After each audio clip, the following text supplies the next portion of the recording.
was in the cinema a couple of days ago for the first time in 18 months or more, and there were literally people sat in the cinema wearing masks throughout a 2.5 hour film. Again, they'd removed the masks to eat a handful of popcorn because we know, of course, that the virus knows when you're eating a handful of popcorn and it relents, it falls back.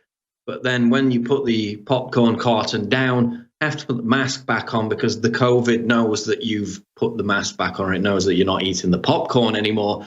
Just as it knows when you've sat down at the table, it's important to wear the mask for that 10-yard walk from the entrance of the restaurant to the table. Soon as you've sat down at the table, you know you're safe. You know you can remove the mask. Well, the people who were very keen on removing their masks over the past couple of days, once again, are the Hollywood elite, the same kind of people who will screech at you for not wearing one inside a near empty grocery store. Of course, we had this story yesterday, but there was an update about it, which we covered earlier today. First, let's explain what happened Sunday night at the Emmys. This clip is maskless Hollywood elite laugh at you at the Emmys. We'll come back and talk about the latest, but here it is. The same Hollywood elite who will screech on Twitter about you not wearing a face mask in a near-empty grocery store all gathered in close proximity in huge numbers at the Emmys to slobber all over each other completely maskless. And once again, they were all attended to by an army of worker slave drones, all of whom had to wear masks. I've seen more social distancing. Fucking ant colony. But you're bad for wanting to visit your grandma at Thanksgiving. The woman in yellow is rich and famous and thus immune to COVID and thus is free to walk without a mask. Sadly, the staff at the end of the video are not rich or famous, lack immunity and thus must cover their faces for their own good. California has a mask mandate for all indoor events, even if you're fully vaccinated. But apparently, so long as you show up in a backless luxury Dior dress and smother yourself in $2 million worth of Tiffany diamonds, the rules no longer apply. 4-year-old children in California have to wear face coverings in class. Yet these twats get to genuflect and drool all over each other all night giving speeches about what good people they are, with not a mask in sight. My kids eat their lunches on their laps in the school auditorium facing forward and get yelled at if they talk to friends. Comedian Seth Rogen was praised for being the only self-aware person in the room to point out the disconnect. Let me start by saying there is way too many of us in this little room. What are we doing? They said this was outdoors. It's not. They lied to us. We're in a hermetically sealed tent right now. But this wasn't an impromptu moment of spontaneous self-awareness. The jokes were scripted. They were written before the event. They're laughing at you. They even had some kind of DJ announcing that all the COVID guidelines were being followed, while the camera literally showed celebrities hugging and kissing.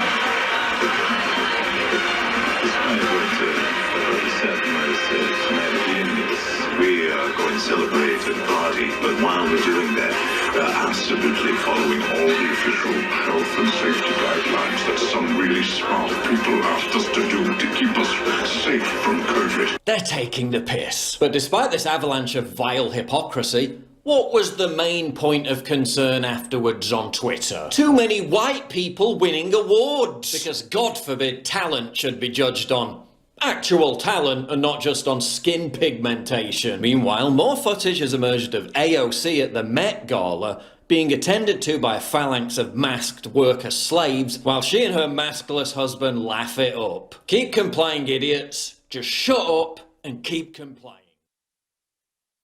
Well, there you have it, once again proving that the face nappy is not just the symbol of conformity, it is the symbol of the modern day worker drone slave. But don't worry, because the health authorities, in all their infinite wisdom, have come out and explained this all away, because they've come out today and said that, quote, performers, that means the rich and famous, are exempt from mask rules. So move along, it's all been explained. This is the LA County Department of Public Health who responded to criticism of what you just saw on that video by claiming that the rules didn't apply because it was a television production event and it featured some people in expensive dresses smothered with Tiffany diamonds, and so, you know, they were exempt. Just like London Breed, the mayor of San Francisco, went for a night out in a nightclub with live music. She was seen taking photos, maskless, again, against the rules in California. But she said, oh, don't be the fun police.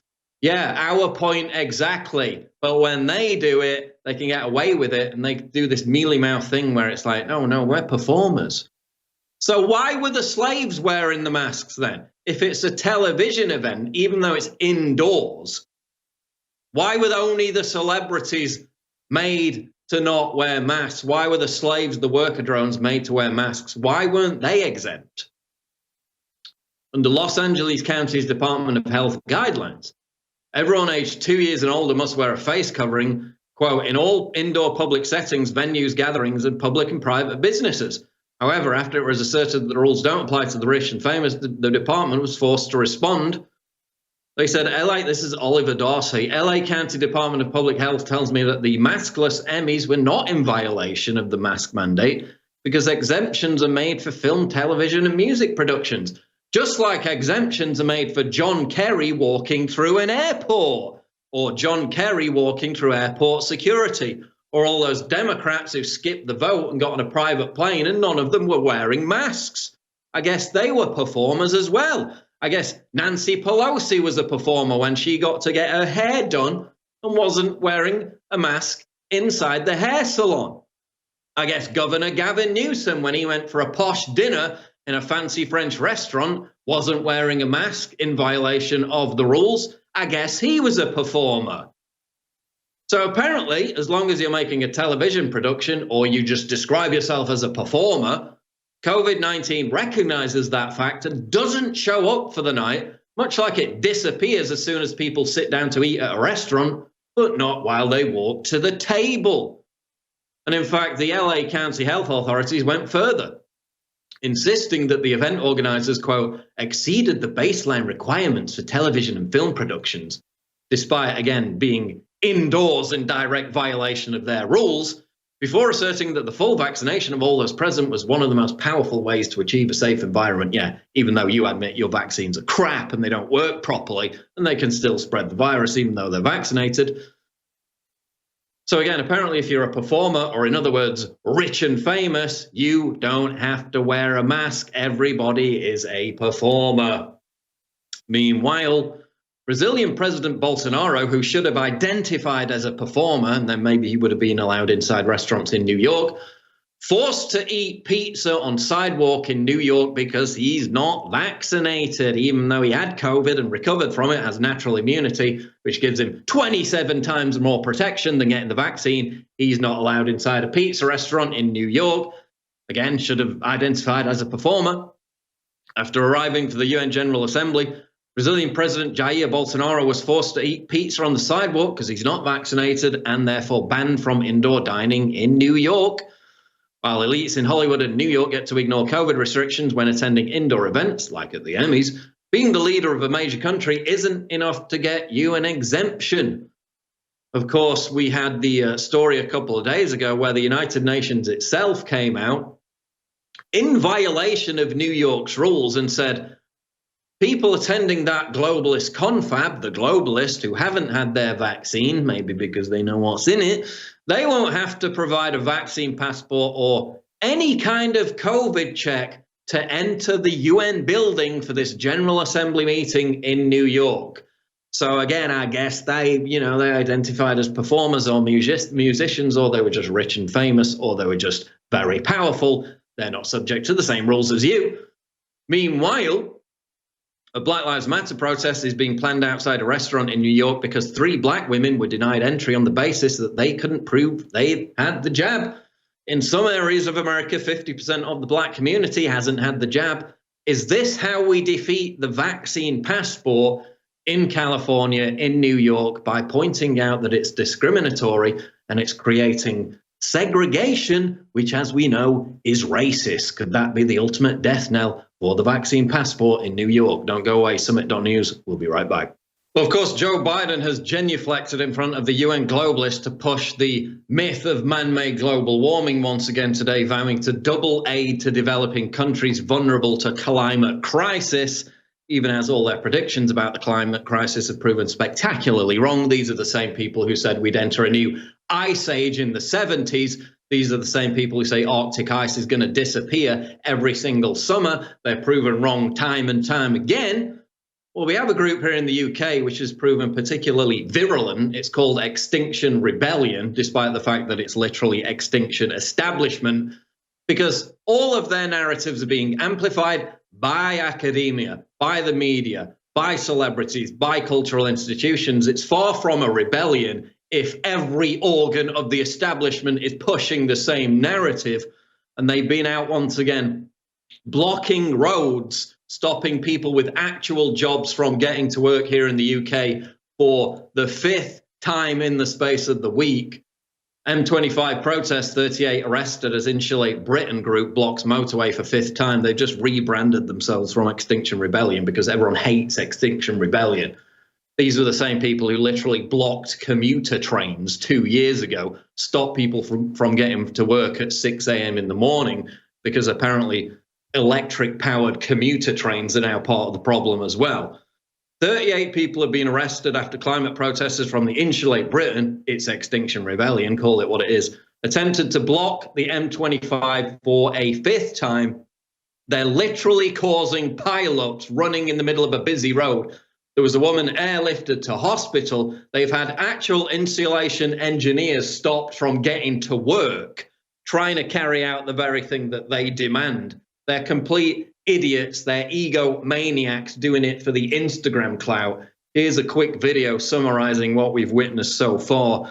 This is Extinction Rebellion idiots block roads yet again. Let's go to the clip. Extinction Rebellion activists caused commuter chaos for people who have actual jobs by blocking roads outside of London for the 4th time in a week. Because it's so universally loathed, Extinction Rebellion has rebranded itself as Insulate Britain. They're so desperate to insulate Britain that their road blockades have stopped actual insulation engineers from getting to work. Galaxy brain genius. The group's ringleader is so concerned about home insulation that his own home uses gas central heating, is single glazed and has no insulation in any of the walls. Such commitment to the cause. The group's main achievement appears to be massively increasing the number of cars spewing CO2 as they sit idling. Again, genius. While also causing a huge pile-up that led to a massive car accident leading to a woman being airlifted to hospital with serious injuries. Well done, dickheads. But just like back in 2019 when the idiots found out what happens when you try to stop a train full of people getting to work early in the morning, irate commuters angrily confronted them once again. Why the hell do you think this is the right thing to do? But this isn't our... I know what your fight is. I completely agree that this is a really, really good idea. But this is not the way to do it. You're causing more pollution by all of these cars just sitting here doing all. Oh, that's the solution. This is ridiculous. You're doing this over and over again. You're not helping your cause. You're making people hate you. Why the f*** are you out protesting when the government is doing everything you want anyway? Banning petrol cars, forcing Britain to pursue zero carbon, implementing disastrous green energy policies that lead to massive unemployment and soaring energy prices. They're already doing all that. So what are you protesting for? Boris Johnson literally installed his eco-mentalist wife in number 10 Downing Street as the de facto Prime Minister of the country, and you're still whining. The Financial Times, the Davos billionaires' paper of record, lavishly praises you, and you still think you're fighting the system. While cracking the heads of anti-lockdown protesters, the police treat you like they're providing friendly customer service, and you think you're going up against the man. If you've got any questions at all, just ask, and if any of you are in any discomfort or need anything, just let me know, and we'll try and sort you out in a nice way. Can't phrase that any worse, could I? But no, if you need any assistance at all, just let me know. Foreign Office Minister James Cleverly appeared on GMB this morning to re-emphasise that the government is totally acquiescing to all your demands. Little tip for you here. If the media, transnational corporations, cultural institutions, celebrities and academia are all amplifying the exact same message as you, and if the government is literally implementing the very same policies that you're demanding, you're not the rebellion, you're the establishment. So there you have it, and those idiots hippie morons were out blocking traffic yet again this morning. They had the guy on GB News, the founder of the group. Turns out his home isn't insulated. He's got single glazing and gas heating, and he's not going to do anything about it. Again, I've been at anti-lockdown protests. If they try to block a road, in many cases the exact same road in Westminster on Parliament Square, they send the riot police in within 10 minutes to crack heads. Meanwhile, you saw the clip there. Oh, are you feeling uncomfortable? If you have any complaints, just let us know. It's like they've been given customer service. The police are doing their bidding. The government's doing their bidding, passing all the policies they want. Why are they even out there? Absolutely insane. Meanwhile, and we're going to go to this clip here, final clip of the show. Fauci struggles to answer why Americans with natural COVID immunity should get vaccinated. During a segment on CNN, Dr. Anthony Fauci, the great deity now, struggled to explain why Americans who have natural immunity to COVID should get the vaccine. And here is what he said. Let's go to the clip. And just real quickly, there was a study that came out of Israel about natural immunity. And basically the headline was that natural immunity provides a lot of protection, even better than the vaccines alone. What are people to make of that? So as we talk about vaccine mandates, I get calls all the time. People say, I've already had COVID, I'm protected, and now the study says maybe even more protected than the vaccine alone. Should they also get the vaccine? How do you make the case to them? You know, that's a really good point, Sanjay. I don't have a really firm answer for you on that. That's something that we're going to have to discuss regarding the durability of the response. The one thing the paper from Israel didn't tell you is whether or not, as high as the protection is with natural infection, what's the durability compared to the durability of a vaccine. So it is conceivable that you got infected, you're protected, but you may not be protected for an indefinite period of time. So I think that is something that we need to sit down and discuss seriously, because you very appropriately pointed out it is an issue, and there could be an argument for saying what you said. And where are we on kids below the age of 12? So there you have it. He said the COVID immunity, natural COVID immunity, may not protect people for an indefinite period of time. This is the same guy pushing the booster vaccines because the vaccine itself has not protected people for any conceivable length of time, less than 6 months, which is why the booster shots are already being rolled out. Then what he said is directly disproven by the study that Sanjay Gupta cited, which, as the Times of Israel reported, showed that natural immunity provided Israelis, quote, longer lasting Delta defense than vaccines. So the answer to his question, or his dismissal of this, is provided by the study itself. It says the variant was 27 times more likely to break through Pfizer protection from January to February and cause symptoms than it was to penetrate natural immunity from the same period. But again, you're not going to be allowed to present natural immunity certificates because it's not about public health. It's about mass compliance. Meanwhile, Viktor Orban gives Pope warning about mass migration to the West. He asked Pope Francis not to let Christianity perish, as he gave him a gift that challenged the Supreme Pontiff's advocacy for mass immigration. The king, this is the gift he gave him. It was a letter that King Bela IV wrote for Pope Innocent IV in 1250, where he said the king warned of the looming threat of the Tartar invasion and called for the unity of Europe. He was ignored. 35 years later, he fended off the Tartars with great bloodshed. So this warning on the consequences of mass immigration was given to the Pope by the Hungarian leader, Viktor Orban. The Pope's response, and bear in mind, this is the same guy who's pushed globalist UN global warming mantras. He's washed the feet of migrants and said, invite them all in from Islamic countries into Europe. He literally came out after the Charlie Hebdo massacre and said they were basically justified in what they did. He said, oh, if you punched my mother, I'd respond as well. Literally justifying the massacre of the cartoonists in Paris.